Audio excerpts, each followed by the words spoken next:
No one's ever been like, Zac Efron's really missing a sidekick. Well, they have been like, Zac Efron's missing something, yes, so at least he's exactly. trying. He's trying other stuff out. Yeah. Brunch. Hit it, boys.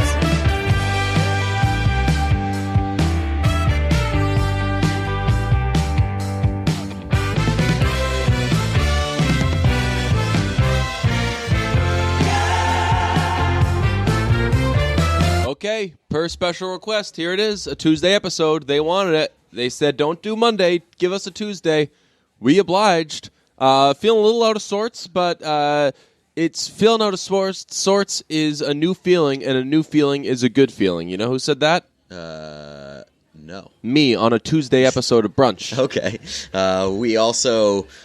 Since we did take the request to do a Tuesday episode, we had to kind of take something away from you, and we didn't do a Friday episode as well. Yes, we have a good little push and pull with our guests, or with our listeners. Sometimes I'll be like, hey, bring the noise, and we'll be like, okay, but we won't for a portion as well. And then that's just kind of how the podcasting world goes around. So feels good to be doing this on a Tuesday. This is, as you promised, a Winnie the Pooh takedown episode. Yes. We both saw Cristopher Robin. We'll get to that in a little bit. The spoiler alert is, I think that you liked Cristopher Robin more than I liked Cristopher Robin, which is the last fucking thing in the world I ever expected. Yeah, we'll cut this out of the podcast because I'm not going on record to say anything negative against Paddington, which honestly, it isn't a one or the other. No, it's like being a hockey fan and a basketball fan. The only person I know in the world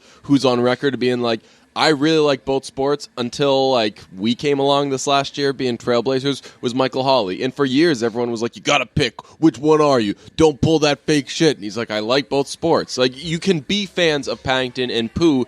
It's just weird if you're a bigger Pooh fan than Paddington because Pooh sucks. One thing I will say, I did feel a little bit fucking betrayed by the guy who co-wrote Paddington 2, the one who followed me on Twitter, because I just kept tweeting about Paddington all the fucking time. One of the writers of Paddington, the security guard who's in both movies, he's in fucking Cristopher Robin. Ew, I don't like that. That's a little, it's okay for us to like both of them. It's okay for anybody else to like both of them. But if you're going to write Paddington 2, you should not be in the Winnie the Pooh movie. That's some sellout shit. That's some treasonous shit. Yeah, I'm trying to think. We committed some light treason. Yeah. Light to medium treason. So fucked up. I love that you're working Arrested Development references in. Good times. But in this witching hour, in this movie-themed episode, we'd be remiss if we didn't discuss the latest MoviePass shit, because another huge MoviePass thing went down, and it's actually solid, I think. Yeah, but it's only solid. It's completely because it came revamped in reaction to a lot of bad things. A really, really bad idea. Which is, it's funny because we said last week that it might be the last time we talk about MoviePass. Seemed like it was dying. When it's never the last time we're talking about MoviePass. Nope. It's never dying. I'm still going to pay $10 a month to whatever company. Even if it bounces every time, I'm just going to keep sending it for the rest of my life. So here's what's interesting about MoviePass. It's we obviously know that they're losing money. They're not great at making money, but they're also just really bad at business decisions because they literally change direction every couple weeks, which is why we're talking about them every couple weeks. It's funny because when a sports team comes out with new jerseys and they're obviously bad, and it's like, holy shit, how did you not how did you not roll this out, engage reaction, and then go back to the drawing board? Focus group it, motherfucker. MoviePass is doing that.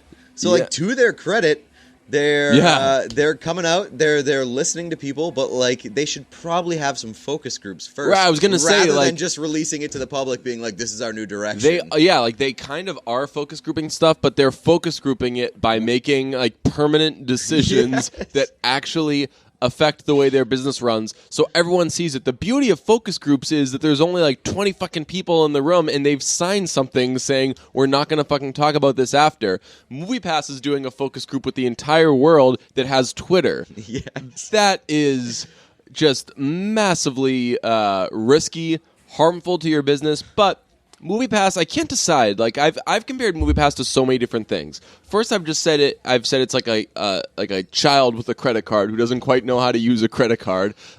Then I've said it's like a person who keeps buying into a poker game. Yes. For less and less when the blinds are going up. And I'm sure I've compared it to a drug addict. I think that right now it's back at drug addict status, where every 5 minutes it's like, dude, I'm sorry about that last thing.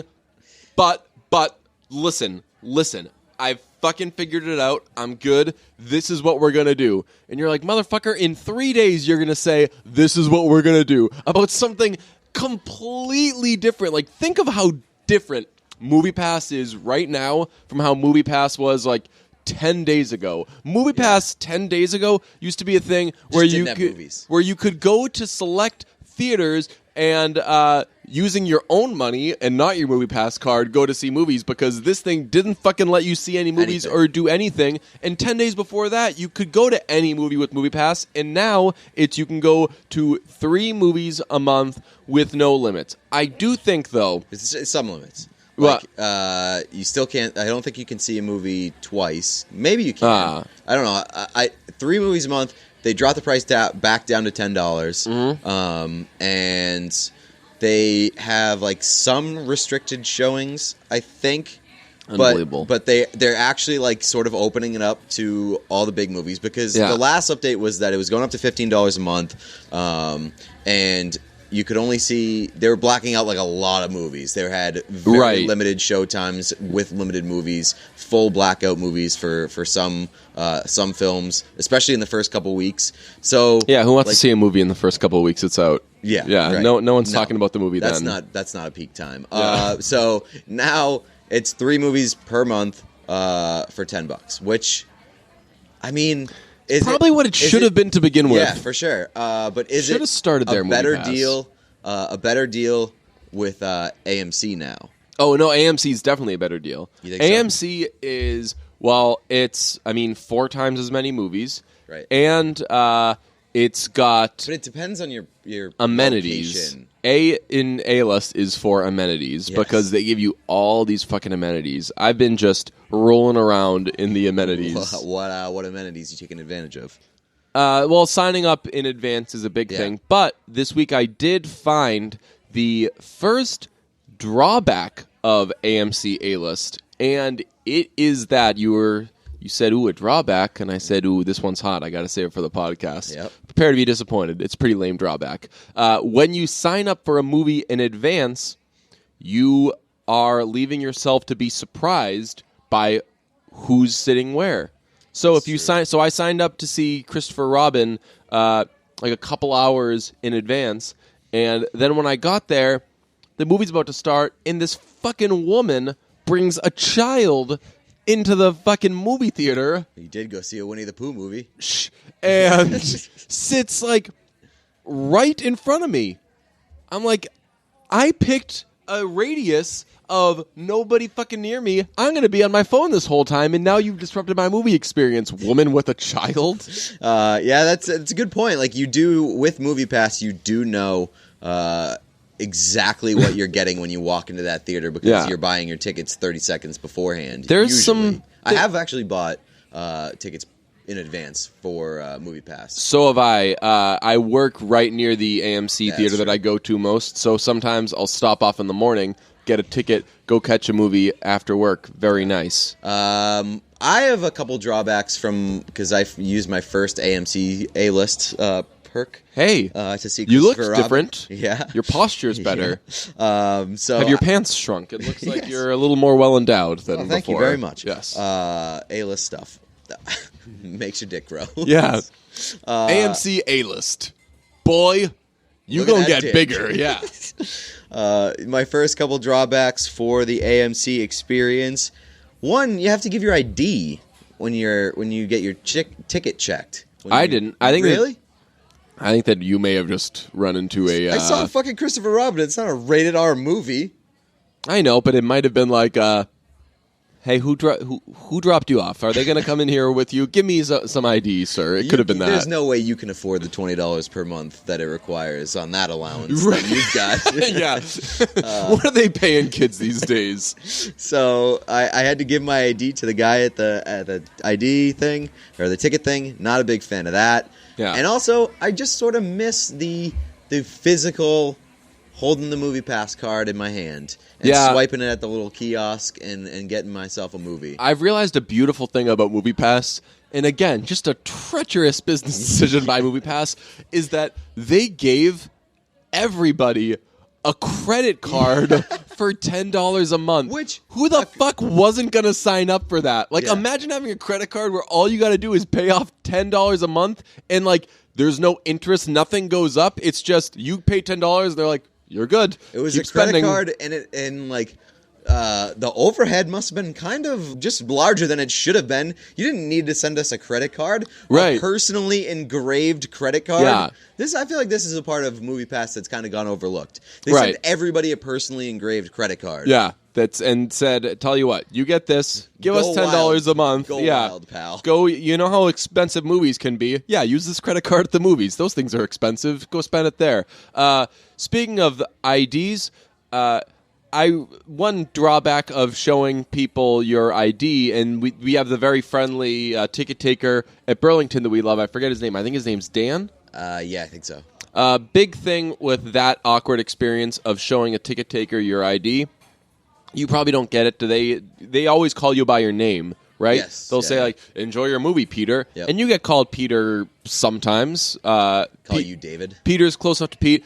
People are always like, "Hey, have a fun time, David." I'm like, you think you fucking know me, acting like you think that just because you're holding my fucking ID, you know me. You don't even know my name, and it says my name on there. Get out of here. I actually do love the greeters at AMC, the AMC that we go to. I would say that is a plus. Yes. Dan, especially which is a Dan. wild thing to have. Like, there's also an old woman who's very nice. yes, the the lady who just sits down. All yeah, the time. right. Yeah.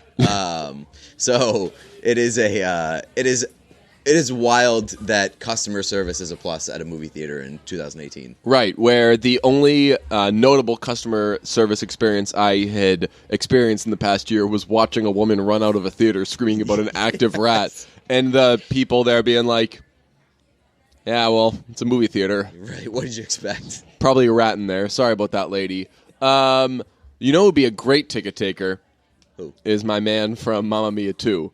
Oh, Except yeah. I wouldn't be able to just roll into movies wearing fucking podcasting Yeah. pants and a tank like I usually do. I know. I would have to actually dress up. Yes, because he is very You have critical. not been going to the gym of late. Like, oh, fuck. And it'd be even worse with the AMC Stubs program because he takes your ID, at least for me. Yeah. And so I'd always be getting fucking compared to my ID. Yeah. He'd be like, ooh, blonde doesn't work on you, sir. Yeah, right. You've changed your hair. It is not good. David, have I fun at liked the it shorter. movies. My name is actually DJ. Why do you go by child's name? You sassy, hilarious gay guy. Damn it. Did we determine whether he was gay or not? He's definitely gay. Well, right? we used him to determine that Colin Firth was gay. And it Cool. made us appreciate the Harry and Bill dancing queen. Yes. That honestly is probably the happiest moment of that movie for me in hindsight. So when I went to see Christopher Robin last night, I got there and it was like probably like 9, or probably around 10 o'clock. Mm-hmm. A bunch of older women coming out of the theater singing ABBA. Yes, and like just laughing it up. Yeah, and there was a moment of panic where I was like, am I gonna make a split-second decision here to go see Mamma Mia 2? I would have loved it. So this would have been the perfect Christopher Robin episode if I saw it and hated it, and you fucking went to Mamma Mia instead. That would have been the best. We left this off the one of our many Mamma Mia podcasts because I forgot to say it. But when I saw Mamma Mia, here we go again. There were women in the row, I think in the same row as me, older women, and as I was getting up and walking out, they were walking out and they were dancing and singing, and the woman in the front of like the line as they were coming out was like, "Oh, sorry, don't mind us. We just had so much fun."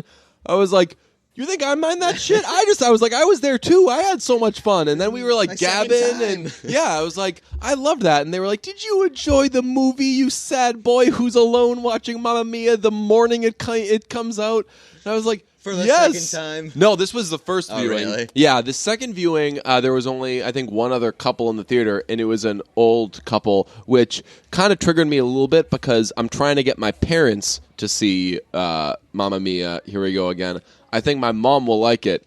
I'm not sure about my dad. My dad, I get my all over the place musical taste from my dad because my dad likes some random shit that you wouldn't expect him to like, and then doesn't like shit that you wouldn't expect him to like, and then I fill in the gaps with my mom fucking liking everything. So I want my dad to see Mamma Mia, my old ass Irish dad to see Mamma Mia and hear how he loved it. That's just my little goal in life. Old people, man. Yeah, I don't know.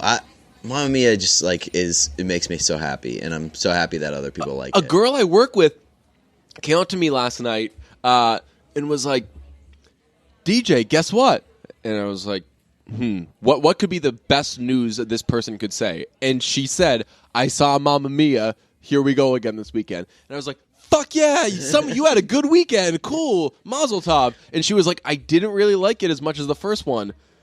And I was like, let's wrap up this interaction. What? Yeah. Get the fuck out of my life. Yeah. I heard the Lights Camera Boys talking about their Mamma Mia theater going experiences. Oh, I've got to listen to that. And they were saying, a couple of them went and people were legitimately, standing up and singing and dancing during the movie. Yeah. And I was thinking, and I was like, is there any other movie in the world that I would be happy for audience participation? And the answer is probably no. Right. But if it happened in Mamma Mia 2, I probably would have been thrilled with it. That's the reverse of... I've probably told this story. When I saw the girl with the dragon tattoo. I think... There was a group of people, youngish, probably late teens, early 20s, who had chosen to see the girl with the dragon tattoo. And... there are 2 rape scenes in that movie.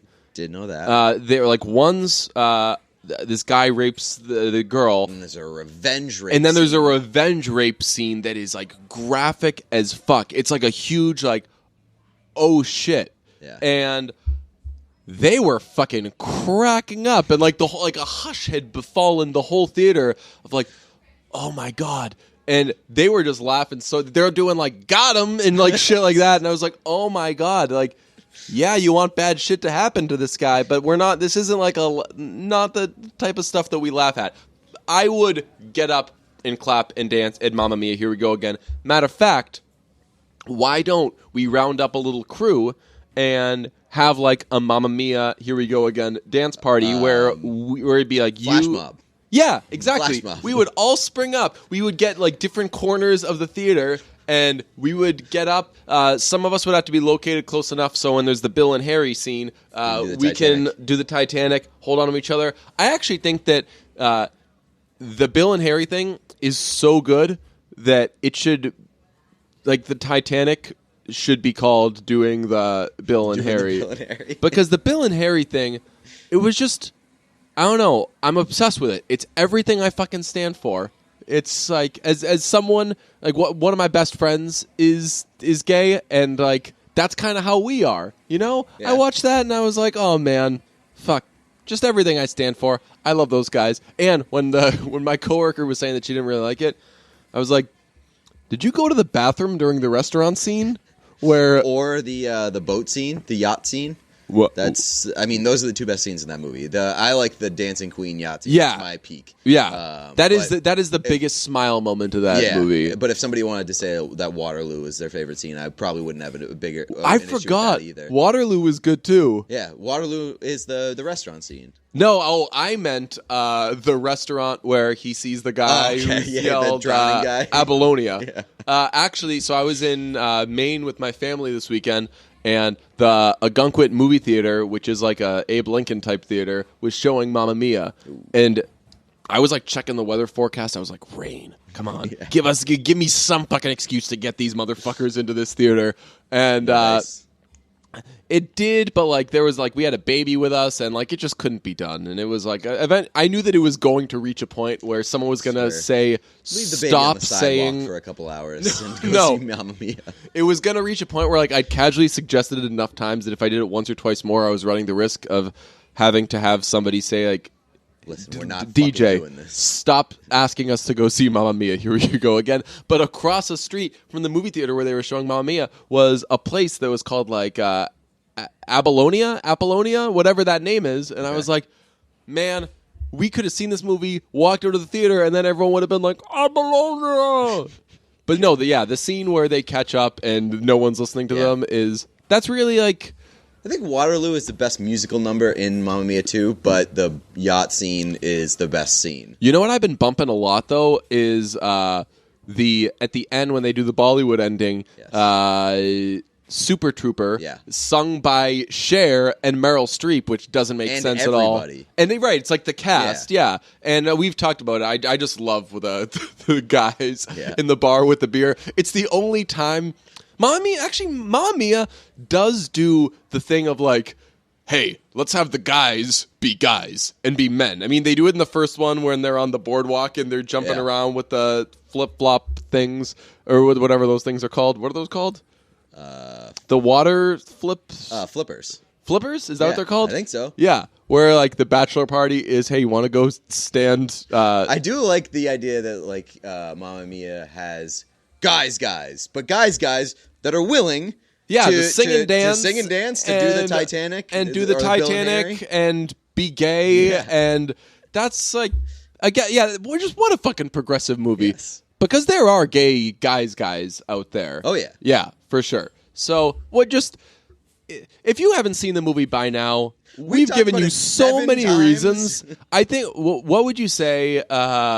What's like the leaderboard on movies we just don't stop talking about? Get Out is first, because we talked about that like 19 different times. And we had like guests who wanted to come on and talk about how good Get Out was. Well, I mean, it's probably number 2. Or no, Paddington. Yeah, Paddington. We did a full 60-minute... well, we kind of did a full... at this point, we've done a full 60-plus minute episode on Mamma Mia 2. Basically. I wonder if we could have somebody... We could. Maybe we could do it on the plane or something. Actually, I don't know. We got to get somebody to do it to compile all of our Mamma Mia talk into like one super episode. One Mamma Mia super episode. I think that it would be. I think I would honestly want to listen to that. Sometimes every now and then, probably be us just saying the same thing over and over again on like 4 different episodes. That's awesome. I bet by the 4th time we say it, it's probably so refined. Yeah, that's true. It's like a comedian practicing his set. Right. The first one is an open mic, and now we're fucking headlining the Apollo. Yeah, we're taping the special. Fantastic. You know what else is fantastic? Did I say fantastic? Is that what I said? Yeah, why not? Tell you what else is fantastic. Getting stuff on demand, like emails. I just got one. Now. We all heard it. It's out there. Let's talk about it. Let's start a dialogue. Okay. Did I just get an email? Sure did. Yeah. Am I going to check it? Probably not. Maybe in like 3 weeks. Little thing you should know about me, if you don't already, I don't like getting stuff. I don't like receiving stuff. I don't like communication. Or doing things on time. Doing things on time, not a big thing. But you can get stamps on time if you want. All you need is Stamps.com. With Stamps.com, you can access all the services of the post office, which, cannot stress enough, is good. Yeah. I like the post office. Pete, do you like the post office? It's a pro post office podcast. We are both on record saying we like the post office. Don't bring any of that slanderous post office talk around here. Up in this house. In fact, I don't even know that slanderous post office talk exists. No. Because who wouldn't like the post office? Right. The post office, it's okay to me. Buy and print real U.S. postage for any letter or any package. Like most websites, it's available 24 hours a day, 7 days a week. Here's what you do. You click, print, mail, and you're done. Stamps.com will even send you a digital scale. You can weigh your letters and packages and print the exact amount of postage every time. Have I used Stamps.com? I can't stop talking about it. I watched you use it. I can attest. I bear witness to your using of Stamps.com. You bear witness to Stamps.com bearing my postage fruit. Yes. I personally recommend it. Me, DJ, ask a ticket taker. They will say David John Bean. David John Bean, which is a similar name to J.D. Drew. People forget that. J.D. Drew's name is David Jonathan Drew, and he goes by J.D. Drew. Weird thing. Idiot. What an idiot, but what a good player. So, listen, this is what I'm going to do. I'm going to send you a call to action, and here it comes.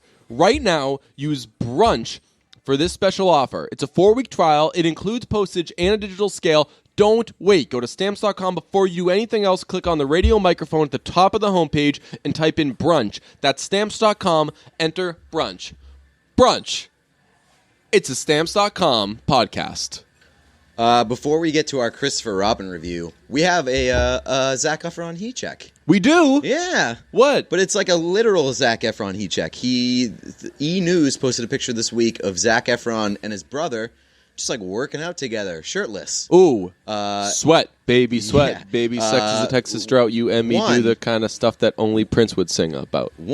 Literally, I think Zac Efron his brother is more muscular than him, which is wild. Why is Zac Efron pushing his brother into the picture? Yeah. I did notice that, like, over the past few weeks, or this year, really, at the Boston Marathon. Yeah. His brother was running the marathon. Humble brag, sweet dude. No one's ever been like, Zac Efron's really missing a sidekick. Well, they have been like, yeah. Zac Efron's missing something, Yes, so at least exactly. he's trying. He's trying other stuff out. Yeah. So him and his brother now. His brother's somehow in better shape than him. Okay. Number two, I think his brother might be more attractive than Zac Efron. Huh. In like a Zac Efron sort of ruined himself sort of way. That guy's like an Italian leather baseball glove now. Yeah. I hope that Zac Efron is just like laying low and getting ready for something big. Like, I would love for Not really. Just like give me something that we can even pretend we're excited about. Like, do the fucking Ben Affleck. Well, he's doing the Ted Bundy movie. Maybe that's right. it. Yes, right. We're gonna act like that's awesome. Yeah. I can't wait for that. So the heat check is just that Zac Efron introducing his brother into the mix. Maybe not the best idea because he sort of makes Zac Efron look bad by comparison. Yeah. There will be some Zac Efron related stuff coming up this weekend, so check that out. Check it out on our social media, which we've been ramping up the social media of late. Yeah, and it has had. I think that we've been doing a great job. This is an initiative been very on brand, completely undertaken by you, yes. And I was never opposed to it. It took me a little. It took me like a week or two to get into participating in it because I'm fucking me. But I love it. Like not only are we a podcast now we just post some cool shit that isn't necessarily on the podcast, but just is like our fucking way of thinking. Yes. I like it. And it has had not great results. We've lost a bunch of followers. Yes, it's reminded people that they follow us. I really think that's exactly what's happening. People are like, oh, I do follow Brunch. Yeah. I haven't listened to that show in a while. Yeah. So, And so we've lost some numbers, but that's fine. Well, actually, I will say we've gained some back. Good. I mean, I see no reason why we shouldn't do shit like that.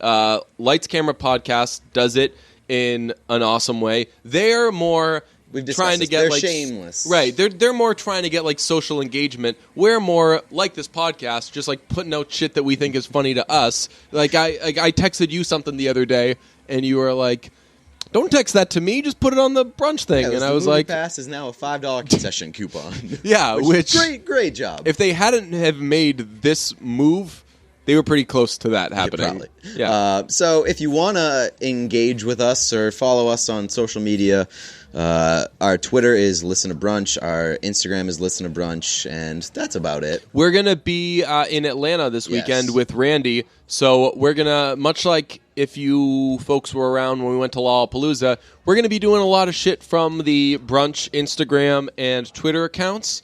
I will have Twitter on my phone for the weekend. A little humble brag. Wow. So watch out for that. We're going to be posting a lot of cool stuff. I'm so deeply excited to hang out with Randy and eat food and go see Taylor Swift. It's going to be an absolute blast. Yeah, I'm a glasses guy. Randy's a glasses guy. You're not a glasses guy, but you can get on the train if you want. Not yet. If you want to get on the train, what you should do is go to warbyparker.com and get one of those free home try-on programs. It allows you to order 5 pairs of glasses and try them on for 5 days without any obligation to buy. They ship it to you free, and it includes a prepaid shipping return label. That's exactly how I got my favorite pair of glasses. I did the home try-on. I wanted to buy like 3 pairs of glasses, but I only got one, and I wear them all the time now. So head to warbyparker.com/brunch to get your free home try-on today. The glasses start at $95. That includes prescription lenses and lenses that have anti-glare and anti-scratch technology. For every pair that you buy, a pair is distributed to someone in need. And if you have the iPhone X, make sure to download Warby Parker's app where you can use their brand new feature, Find Your Fit. Find Your Fit uses iPhone X's True Depth camera to map and measure key facial features. Using these measurements, Find Your Fit recommends approximately 12 Warby Parker frames that are likely the best fit for your damn face. The process... For your own face. Your own face, unless you want to buy it for somebody else. Then... Makes a good gift. Yeah. The process is seamless and only takes a few seconds. So go to warbyparker.com/brunch for your home try-on kit today. Let's talk about Cristopher Robin. A film I didn't like, but we were going to see, and audiences liked it. It's low on Rotten Tomatoes, but high audience score. So that's what's going on there. What did you think of it? First of all, I obviously had a pre-existing bias just because I'm a Paddington stan, and so I begrudgingly went to go see my big fat perverted. I called it my big fat movie. crazy ex-bear friend. Yes, that's pretty accurate. But I went to go see it. I thought it was enjoyable. I thought that it was a cute, enjoyable movie, but my biggest overall thought is, like, who is this movie made for? One of my notes. So, first of all, an issue I had while watching it is I was constantly comparing it to Paddington. Like, my first 10 notes were, the honey looks worse than the marmalade, you know? Yeah. Like, I was just like, I was watching true. it through that It's lens. true. And once I turned that off, I came to that thought, which is, a kid can't enjoy this. Yeah. A kid can't be sitting there being like, oh, this is so cool that it's like Elf, except if they only showed the Roger Hobbs work scenes. That's all it. Like, most of the movie is him working and being miserable. Ewan McGregor being at work and not liking his boss. And I'm like, kids like this? Piglet and Eeyore and all them and Tigger are probably in it for a combined 5 minutes. Most of it is Pooh, and they make Pooh the dumbest character that's ever existed. Like, very dumb. Think season 1, Jessica Day on dumb pills. Yeah. Like, he is so. I've said this before. Like, in improv, they have a rule where if you're a dumb character, you have to be a character who has all their facilities, whatever, something like that. Who has all of their like marbles, sort of. Yeah. But does dumb things. You can't be like, they say, like, you start a scene being like, hey, let's go to the bank. And I'm like, I don't know how to walk. Yeah, like, that's not what you do. Like, you go to the bank and you do something silly. Yeah. That's what a dumb character does. Pooh can't do anything. Pooh is so dumb and not, like, disabled. No. Nothing like that. Just fucking dumb. Like, I don't remember him being a really stupid character. Like, I remember Pooh being, like, lazy. He would have to stop and he would go, think. Yeah. Also, his voice sucked. His voice sounded like a dying fat guy. Oh, yes, I need your help. I've lost all of my friends. And he looked bad. He looked bad. But Pooh has seen better days. But it sort of felt like it kind of fit with how dumb that his character was in that movie, that he would look that bad. And he was depressed. Like, he was sad that he didn't have Cristopher Robin. But who looks worse? Who's aged worse? Pooh or Goldberg from the Mighty Ducks? Oh, dude, last night we ended the show with that story. And usually, like, we'll have, like, whatever, like, weird thing is in the news, and then we'll talk about it for 2 minutes, and the show will end. And they put up that picture, and I was like, I was supposed to lead it. I was like, yeah, that's Sean Weiss, who plays Goldberg. He's fallen on some terrible times, and as it's you like can hard see to there, be, like, witty about that right, story, like, yeah, because Like the last time he was arrested for meth, you can be witty because you're like, oh man, he's on meth. Yeah. Crazy, Goldberg. Now this time it's like, wow, that guy is going to die. Like his life has fallen apart. Yeah. And the other two people on the set were the exact same way. They were like, this feels like no one thinks it's funny. Yeah. It's I really it sounds cliche, but like you really fucking hope that guy Gets the help that he needs get some quickly. fucking help, because he looks. I've always been fascinated by that, like how like Levon Helm and like Jim Calhoun were the same age, but like one lifestyle makes you look way older than someone else who's your same age. I've never seen someone under 40 who looks that old. And that includes, like, fucking Wendy from Breaking Bad, who they, like, dress up to look as meth old as possible. So, Cristopher Robin, not on meth. Winnie the Pooh, depressed. I'm going to break What the this hell's phone. going on here? I've turned... I could do a whole fucking episode on how my phone won't stop making noises, even when I put it in Do Not Disturb. But, so, like...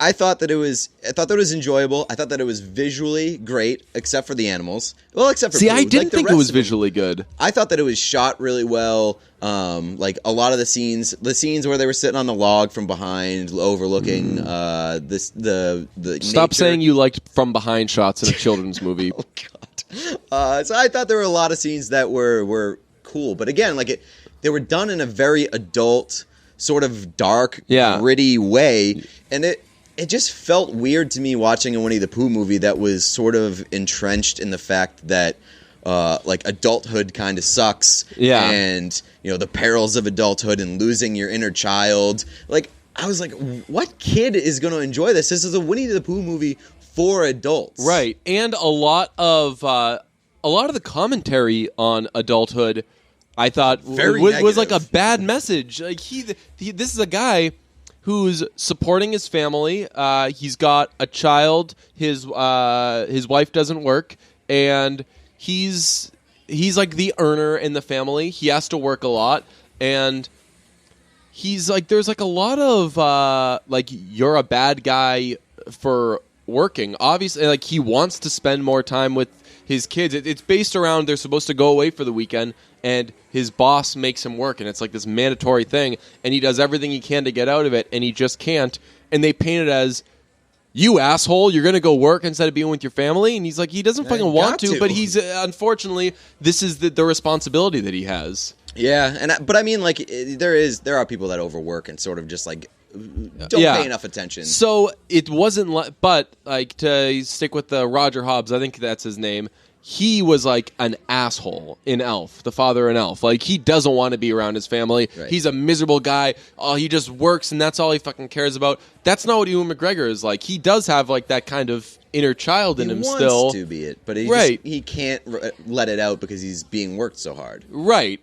So I would say that this movie is a little harsh on your average working adult, which was an interesting commentary to throw out there.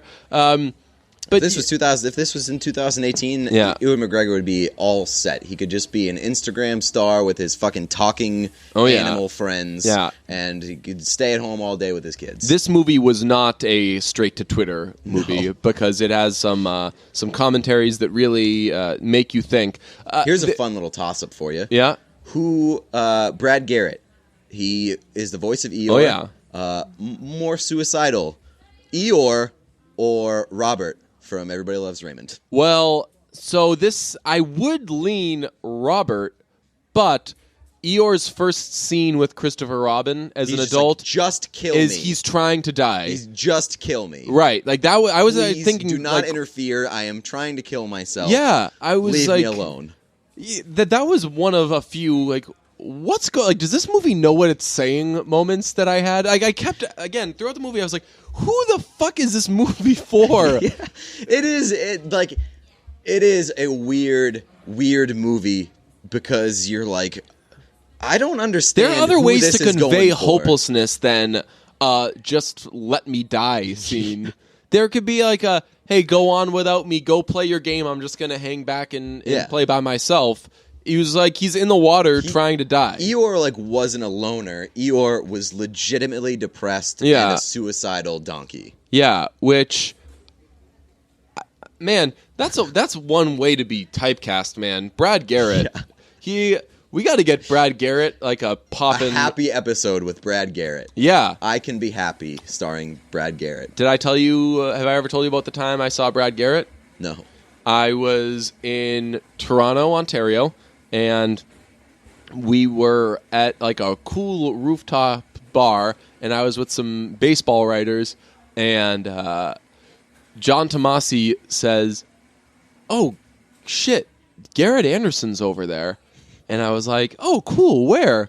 And he's like, "Over there," and he's pointing, and we're all like, "I do not see Garrett Anderson." Like, and he's like, "That guy." He's like, "Do you see that guy right there?" And I was like, probably, you know when like you get to deliver a cool, funny line and like it's going to get big laughs? This was that moment for me. I got to say, he was like, "Don't you see Garrett Anderson?" And I got to say, "I see actor Brad Garrett," and it ruled. And it was two very different people, right? Like, like I'm looking for like a probably out of shape by now former slugger, and instead, that's generous. He was kind of a slugger. Did he win a home run derby? I think he did. Wow, I think okay. yeah. But it was Brad Garrett, and he was with a lady friend, and he was just like. He had, like, shit in his hair, and he had on expensive jeans, and I was like... He's seemingly trying, and yeah, he sort of has life in him. Yeah, it was... It must have been jarring. Yeah, I didn't...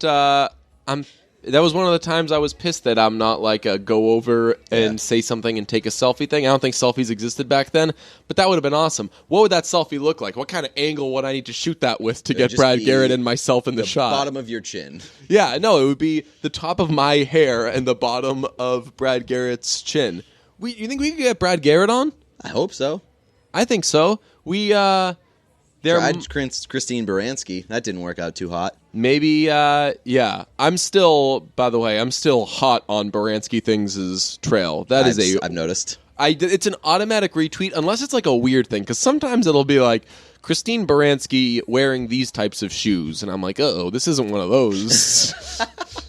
I hope we're not one of these accounts. Should we start a Brad Garrett doing things account and just get his attention and invite him on the podcast? Yes, we should do Brad Garrett doing. I have the idea. We'll say it after, so when you guys see it, you'll be pleasantly surprised. But $1 million idea, very good idea. Brad Garrett doing things. What are other qualms I had with Cristopher Robin? Cristopher Robin's boss is British Gavin Belson. Because he's British, he ruins everything, and he looks like Gavin Belson. Yeah, and he just has no idea how to do his job, and he just takes credit for other people's stuff. Yeah. Another thing I wrote down, we've discussed this, is Pooh looked and was so bad that it was a distraction. There were scenes where I didn't know what was going on because I kept looking at that fucking idiot and how he was falling down. He looked like a Brillo pad version of Pooh. So the cool thing about Paddington is you want to touch Paddington. Yes. Which is the goal. You want to snuggle Paddington. Which is the goal of all these movies. You want to make all these animals look touchable. And I would not touch Pooh with a 10-foot pole. Yeah, I don't know what I would contract. Exactly. You wash your car with Pooh. And he wasn't wearing pants. Very creepy. Very perverted. Yeah. Very sick bear. Also, Pooh gets up in the morning and he sings a song to make himself hungry. If I had to sing a song in order to make myself hungry, that'd be awesome because I would just never be hungry. I wouldn't sing, and I'd look amazing. Yeah, you would never sing. Yeah. You're not known to sing, ever. That's true. I actually would be. You'd be more hungry. That's true. Hungry for more ABBA. Did you see the thing on Twitter or Instagram this week of the Pomeranian that was dressed as Paddington? No. It is the cutest fucking picture in the world. Awesome. It's a little Pomeranian dressed as Paddington. It has been tweeted at me incessantly over the past week or so, but I believe that is a concerted effort by the Paddington folks to sabotage Cristopher Robin in its first week of release. To remind everybody that, hey, this one's cuter. Yeah. Well, what could you dress up to have look like Pooh? Like, hey, look at the inside of this mango that we threw some red No. shit on, and now that it looks bear, like poo. that bear from Breaking Bad that was in Yes. the plane crash that fell out of the sky. That's honestly like that's like the consistency of Yes. poo. I don't understand how they made him look so bad. And Tigger they made annoying, which was never Tigger's thing. That's the Pomeranian dressed as Paddington, which is the cutest thing in the world. That looks exactly like Paddington. Yes, it is the cutest thing in the world. So yeah, no, Tigger was pretty annoying. Yeah. And not funny. Mm-hmm. Who is the funniest one? None of those animals? other things were funny. I thought that Brad Garrett as Eeyore was funny when he wasn't being overtly suicidal. Yeah, he was like kind of the Greek chorus or whatever. Like he would chime in every now and then to kind of set things straight, but yeah, like though they weren't funny, they weren't in it enough. It was just mostly adults and weird. I don't understand how everyone liked it so much. I think that they were maybe just excited to see Pooh type of thing. Like they walked in and they thought about Pooh for a little bit. There was sort of like comfort in the fact that it was a Pooh movie made for adults because we have grown up as Pooh people, or at least I was a Pooh person growing up. Yeah, so was I, but I think that I don't need it anymore. No, I don't need it anymore either, but there was sort of I've lost my inner child. comfort level in watching an adult movie that had like elements from your childhood. Yeah. I just think that there was something there that was sort of charming. And I did think that some of the animals were funny. There were some scenes that I laughed at. But overall, it was just like, if we're going to compare it to Paddington, Paddington 2 was a vastly superior movie for both children and adults. Like, that is the best thing that I can say about Paddington, is that it is a legitimately kids movie. Everybody would like it. It is a kids movie that can be thoroughly enjoyed by adults. Yeah. I'm thinking about... I don't think you can say the same for Cristopher Robin at all. No, like, I don't think kids are going to like that movie. I'm an adult who occasionally acts like a child. It should be up my alley. And I was very, very unimpressed with this movie. Like, towards the middle, when they were doing some, like, adventure thing, I wasn't into the adventure. It just, it was not for me. Did you see any previews when you went to see the movie? I didn't. I walked in as the movie was starting. So they're making another Mary Poppins movie. Did think I knew that. Who's starring in it? Lin-Manuel Miranda was in it for a second, but I don't think that he's starring in it. I forget who's in it. Oh, what's her face? Is it Emily Blunt. It's Emily Blunt? No, Emily it's Blunt, not. I think so. I thought that it was it Allison Williams? I thought that I had heard that she was maybe starring in that. But Emily Blunt seems like she would be older for Mary Poppins, right?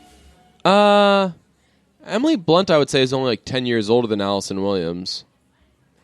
Cast. Emily Blunt as Mary Poppins. Lin-Manuel Miranda is as Jack. Meryl Streep as Topsy. Dick Van Dyke. Angela Lansbury. Colin Firth. Oh, baby, I am all in on Mary Poppins Returns. I don't know. Yo, this like the day of this. This is the golden age of sequels, man. Yeah, but this isn't a sequel. Why? It's like a remake, isn't it? Or is it a sequel? It's she returns. She's back. If someone's back, that's a sequel, baby. Mary Poppins Returns. Okay, you're right. Yeah. Wow. Well, I mean, Meryl Streep. Well, I was reminded. Are we gonna let her ruin another musical? A lot of backlash on the Meryl Streep talk. And really? Yes, and it was correct. Yeah. No. The backlash is correct. We were, for some reason, I blacked out so much Meryl Streep. Like, Meryl Streep, it should be Meryl Streep hasn't done anything good in a while, but Meryl Streep has the reputation of being fucking awesome because she was awesome for a while. In what? Kramer versus Kramer, awesome. The River Wild, unbelievable movie. Did you ever see that movie? I think so. So she was like the 80s and 90s, and for some reason, maybe it was because I didn't start watching movies until recently, I didn't actually piece together that she was in all these movies. Yeah, Meryl Streep is legitimately awesome. I would highly recommend The River Wild if you haven't seen it. It's about a family who goes rafting, and they meet these guys, but here's the twist. One of those guys is Kevin Bacon, so... Okay. Probably a bad guy. Oh, I've seen that. Yeah, I think. Yeah, I've definitely. And like, seen there's that. like some kidnapping that happens. Yeah, I'm gonna go back and I've watch seen that movie again. Yeah, and she's in it? awesome. I Yeah, don't she's remember like the that, lead. no. Oh, yeah. okay. So apologies to Meryl Streep. It's just do us a favor and be good in something though now, Yes, please. a lot of fucking old people in this Mary Poppins movie. What's wrong with that, Pete?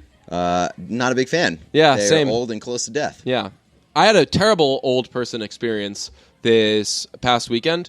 I went to a baseball game with some friends, and it was between the first and the second inning. I was chatting with Nora Princiotti from the Boston Globe, and she said, "Hey, I just booked all of my travel for the upcoming Patriots season." And I said, "Cool. Hey, tell me, you're a traveling sports writer. What's your airline of choice? Are you one of those, like, I'll only travel on this airline if I can help it kind of people?" Yeah. And she was like, "Well, not really. I'm partial to JetBlue, but blah, blah." And we're talking about airlines, and it's a pretty brief conversation. And then by then, the conversation is carried over into the bottom of the second, and we're talking just like everyone else is talking. And an old guy who's sitting in front of us by himself turns around and says, "Hey, I know that you guys are having a business meeting, but all I've been hearing for the past 2 innings is business. So would you mind?" What? And so there were so many things I could have done. I'll give you the guess what I did. All right, the options are A, okay, sorry. B, are you going to yell at all these other people talking? Or C, I went, "Hey," I pointed to the action and went, "Hey, home run," and saw if I could make him look. I'm going to guess, okay, sorry, but I hope that it's number 3. It was A, because they weren't our seats. They were like Nora's friends' company's seats, and we had just sat down in them because the game had just started. I really wanted to be like, "The past 2 innings, we're not 2 innings into the game, sir, and we were not here for batting practice. What the fuck are you talking about?" So that happens, and like I think Nora was a little more comfortable with giving it back to him, and she was like, "Oh no, like this isn't a thing. Yeah. Like we can talk. This isn't a fucking movie theater. Right. Like, you watch the game. Yeah. Everybody else is talking. Right. Shut the fuck up. But the best part of it was, so that happens, and this woman behind us, who was like, she was also talking because everyone was talking. She was like, "Wait, what did that fucking guy just say to you? Tell me that fucking guy just told you to stop talking.